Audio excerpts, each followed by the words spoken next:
എല്ലാ കൂട്ടുകാർക്കും the white പേപ്പറിന്റെ മറ്റൊരു ക്ലാസ്സിലേക്ക് സ്വാഗതം. ഇന്ന് നമ്മൾ എടുക്കാൻ പോകുന്നത് കോപ്പറേറ്റീവ് കോമൺവെൽത്തിനെ കുറിച്ചാണ്. കോപ്പറേറ്റീവ് കോമൺവെൽത്തിന്റെ ഇമ്പോർട്ടൻസ് എന്തൊക്കെയാണ്, അതിൽ വന്നിരിക്കുന്ന ഇമ്പോർട്ടൻ്റ് ആയിട്ടുള്ള വ്യക്തികൾ ആരൊക്കെയാണ് എന്നുള്ള കാര്യങ്ങളൊക്കെയാണ് ഇന്ന് നമ്മൾ പഠിക്കാൻ പോകുന്നത് കേട്ടോ. ഓക്കെ, നമുക്ക് നോക്കാം എന്തൊക്കെയാണെന്ന്. D.R. Gadgil was the vice chairman of Planning Commission during 4th and 5th 5-year plan. എന്താ പറയുന്നേ? 4-ാം പഞ്ചവത്സര പദ്ധതിയിലും 5-ാം പഞ്ചവത്സര പദ്ധതിയിലും വൈസ് ചെയർമാനായിട്ട് നിന്നിരുന്നത് D.R. ഗാഡ്ഗിലാണ് അല്ലേ. പ്ലാനിംഗ് കമ്മീഷന്റെ വൈസ് ചെയർമാനായിട്ടുണ്ടായിരുന്നത് D.R. ഗാഡ്ഗിലാണ്. D.R. ഗാഡ്ഗിലിന് കോപ്പറേറ്റീവ് കോമൺവെൽത്തിൽ ഒരു ഇമ്പോർട്ടൻ്റ് സ്ഥാനമാണ് കേട്ടോ. അപ്പം നമുക്ക് ഓരോന്ന് നോക്കാം.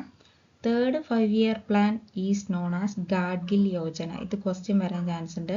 ഗാഡ്ഗിൽ യോജന എന്നറിയപ്പെടുന്നത് ഏത് 5-year പ്ലാൻ ആണെന്ന് ചോദിക്കാം. 3rd 5-year പ്ലാൻ ആണ് ഗാഡ്ഗിൽ യോജന എന്നറിയപ്പെടുന്നത് കേട്ടോ. Okay, Gadgil formula relating to central government assistance to state. എന്താ പറയുന്നത്? സെൻട്രൽ ഗവൺമെന്റ് സ്റ്റേറ്റിന് അസിസ്റ്റൻസ് കൊടുക്കുന്നതുമായിട്ട് റിലേറ്റഡ് ആണ് എന്ത് ഗാഡ്ഗിൽ ഫോർമുല എന്ന് പറയുന്ന ടേം. ഓക്കെ, ഇനി the word cooperative commonwealth firstly put forwarded by Charles Gide. Charles Gide എന്ന് പറഞ്ഞ ആളാണ് കോപ്പറേറ്റീവ് കോമൺവെൽത്ത് എന്ന് പറഞ്ഞ വേർഡ് ആദ്യമായിട്ട് കൊണ്ടുവന്നത്, യൂസ് ചെയ്തത്. ആരാണ് പറഞ്ഞത്? ചാൾസ് ഗൈഡ് കേട്ടോ. Evolution may substitute cooperative democracy for the state. എന്താ പറയുന്നത്? ഇവല്യൂഷനെ കോപ്പറേറ്റീവ് ഡെമോക്രസീനെ എന്ത് ചെയ്യാം? ഇവല്യൂഷൻ വെച്ചിട്ട് സബ്സ്റ്റിറ്റ്യൂട്ട് ചെയ്യാം എന്നാ പറയുന്നത്. ഇത് കോപ്പറേറ്റീവ് ഡെമോക്രസി എന്ന് പറഞ്ഞ ബുക്കിൽ നമ്മുടെ JP വാർബേസ് പറഞ്ഞിരിക്കുന്ന കാര്യമാണ് കേട്ടോ.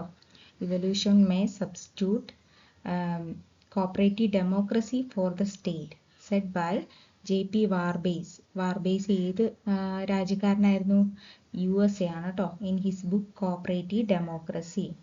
ഇനി a strong support to cooperative commonwealth in India is VL Mehta. VL Mehta എന്ന് പറഞ്ഞ ആളായിരുന്നു കോപ്പറേറ്റീവ് കോമൺവെൽത്തിന് ഒരു സ്ട്രോങ് സപ്പോർട്ട് കൊടുത്തിരുന്ന വ്യക്തി.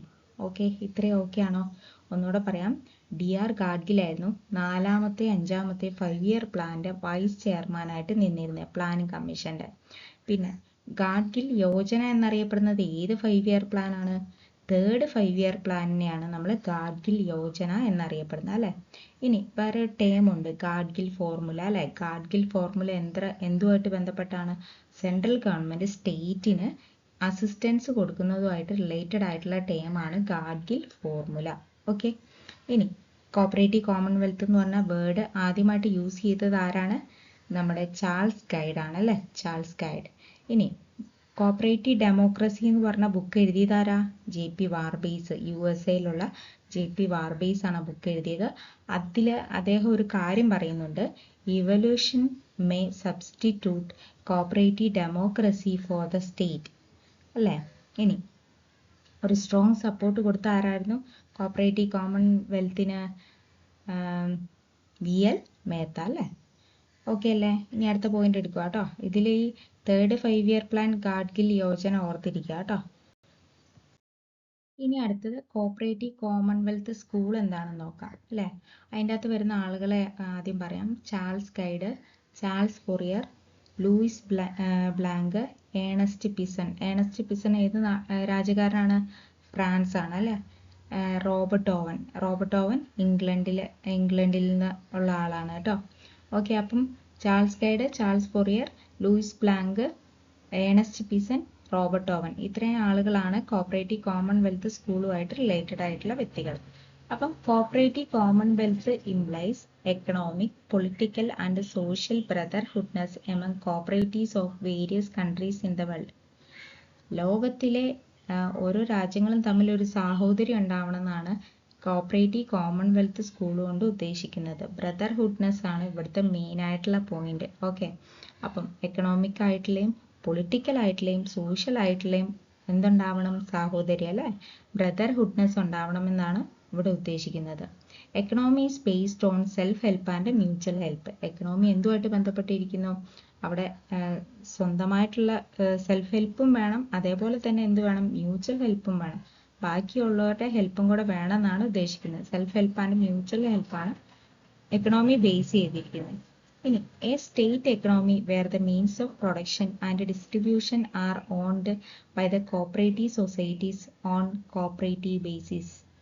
എല്ലാവരും ഒരു കോപ്പറേഷനോട് കൂടിയിട്ട് ഓരോ കോപ്പറേറ്റീവ് സൊസൈറ്റിയുടെയും പ്രൊഡക്ഷനും ഡിസ്ട്രിബ്യൂഷനും ഒക്കെ ഓൺ ചെയ്യുന്നത് ആരാണ്?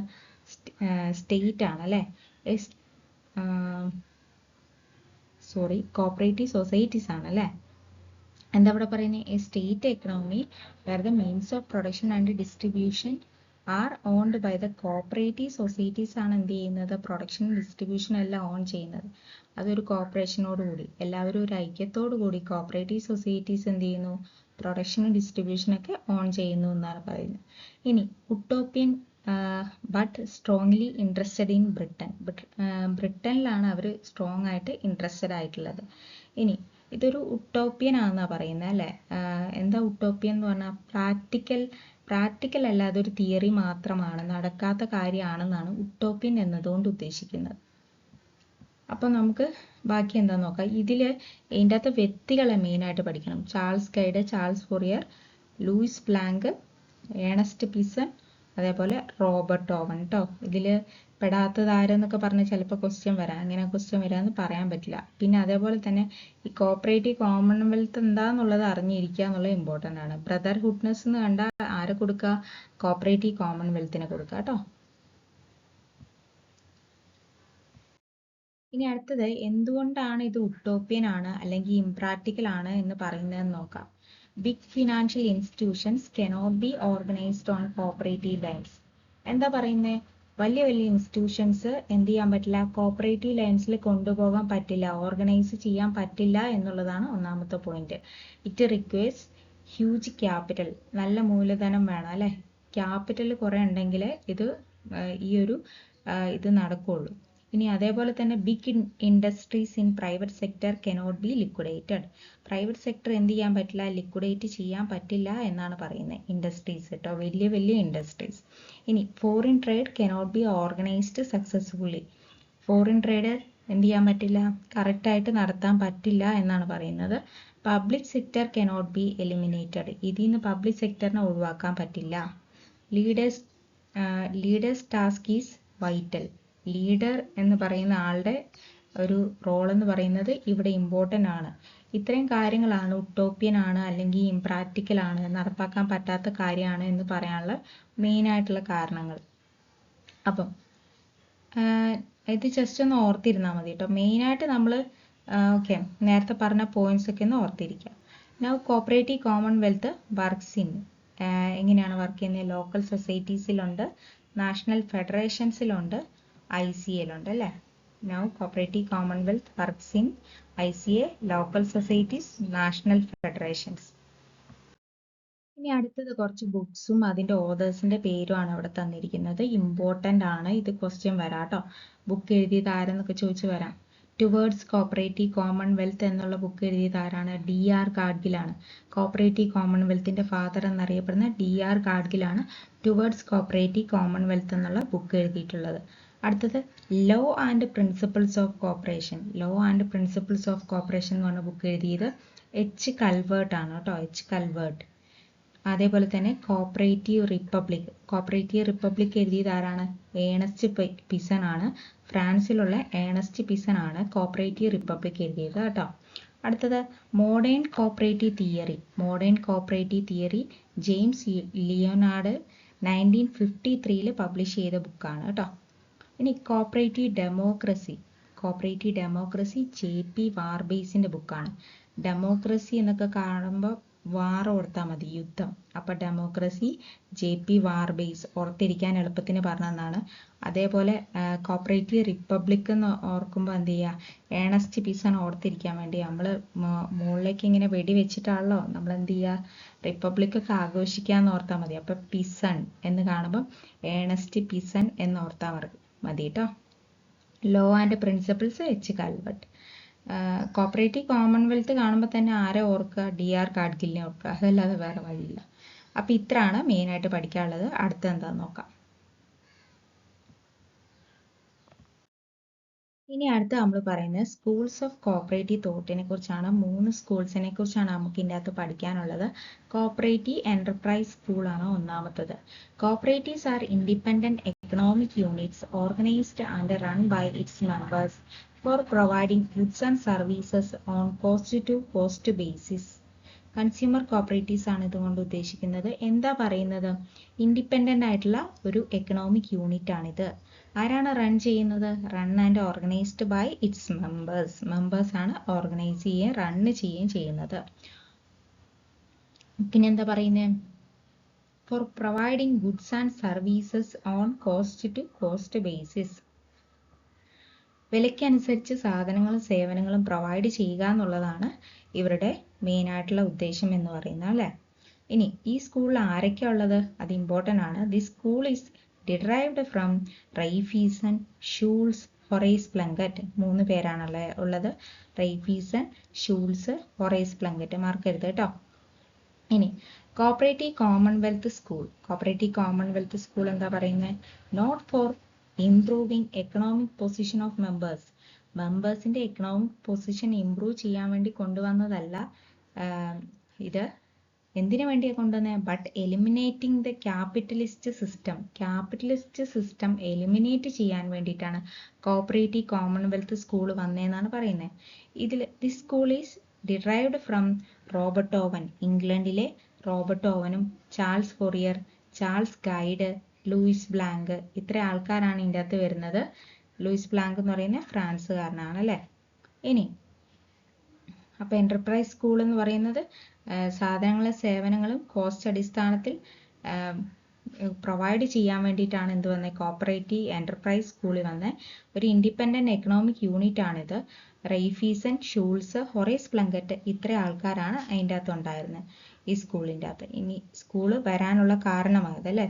ഇനി കോപ്പറേറ്റീവ് കോമൺവെൽത്ത് സ്കൂൾ ആണെങ്കിലോ Robert Owen, Charles Fourier, Charles Gide, Louis Blanc, ഇത്ര ആൾക്കാരാണ് കോപ്പറേറ്റീവ് കോമൺവെൽത്ത് സ്കൂളിന് ഒരു കാരണമായത്. ഇനി socialist cooperative school. Socialist cooperative school എന്ന് പറഞ്ഞാൽ the school is based on Marxist Leninist theories. Marxist Leninist തിയറീസിനെ അടിസ്ഥാനമാക്കിയാണ് ഈ സ്കൂൾ വന്നത്. According to this school, cooperation is an organisation of working class not only for its members but also for the entire society. എന്താ പറയുന്നത്? Corporation എന്ന് പറഞ്ഞ ഒരു organisation ആണ്. വർക്കിംഗ് ക്ലാസ്സിന് വേണ്ടി മാത്രമുള്ളതല്ല. പിന്നെന്താ പറയുന്നത്? അല്ല sorry, organisation of working class not only for its members. മെമ്പേഴ്സിന് വേണ്ടി മാത്രമുള്ളതല്ല, അത് എൻറ്റയർ സൊസൈറ്റിക്ക് വേണ്ടിയുള്ളതാണെന്നാണ് എന്ത് പറയുന്നത്? സോഷ്യലിസ്റ്റ് കോപ്പറേറ്റീവ് സ്കൂളിൽ പറയുന്നത്. ഓക്കെ, അപ്പം ഇത്രയാണ് ഉള്ളത്. ഇതിൽ ഉള്ള ആൾക്കാരൊക്കെ ജസ്റ്റ് നോക്കി വെക്കുക, ചിലപ്പം ക്വസ്റ്റ്യനിൽ വരാം. അപ്പം ടോട്ടൽ ഇത്രേ ഉള്ളൂ. അപ്പം ഇതിൻ്റെ അകത്ത് മെയിനായിട്ട് പഠിച്ചിരിക്കേണ്ടത് എന്താ പറയുന്നത്? ബ്രദർഹുഡ്നെസ് അല്ലേ. എക്കണോമിക്, പൊളിറ്റിക്കൽ ആൻഡ് സോഷ്യൽ ബ്രദർഹുഡ്നെസ് എന്നുള്ള ആ ഒരു പോയിന്റ് ഓർത്തിരിക്കുക കോപ്പറേറ്റീവ് കോമൺവെൽത്ത് സ്കൂളിൽ അല്ലേ. പിന്നെ ടുവേർഡ്സ് കോപ്പറേറ്റീവ് കോമൺവെൽത്ത് ആരുടെ ബുക്കായിരുന്നു? നമ്മുടെ DR ഗാഡ്ഗിലിൻ്റെ അല്ലേ. DR ഗാഡ്ഗിലാണ് ആര്? നമ്മുടെ കോപ്പറേറ്റീവ് കോമൺവെൽത്ത് സ്കൂളിൻ്റെ കോമൺവെൽത്തിൻ്റെ ഫാദർ എന്നറിയപ്പെടുന്നത് അല്ലേ. അതേപോലെ തന്നെ 4th and 5th 5-year പ്ലാനിൻ്റെ വൈസ് ചെയർമാനായിട്ടും ആരുണ്ടായിരുന്നു? പ്ലാനിംഗ് കമ്മീഷൻ്റെ വൈസ് ചെയർമാനായിട്ടും DR ഗാഡ്ഗിൽ ഉണ്ടായിരുന്നു. ഗാഡ്ഗിൽ യോജന എന്നറിയപ്പെടുന്നത് 3rd 5-year പ്ലാനാണ്. അപ്പോൾ ഇത്രയും കാര്യങ്ങൾ ഓർത്തിരിക്കുക. പിന്നെ കുറച്ചും കൂടെ ബുക്സിൻ്റെ ഓതേഴ്സിൻ്റെ ഒക്കെ പേര് തന്നിരുന്നു, അത് ഇമ്പോർട്ടൻ്റ് ആണ്, അത് പഠിക്കണം കേട്ടോ. അപ്പോൾ ഓക്കെ, താങ്ക് യു. അടുത്ത ക്ലാസ്സിൽ കാണാം.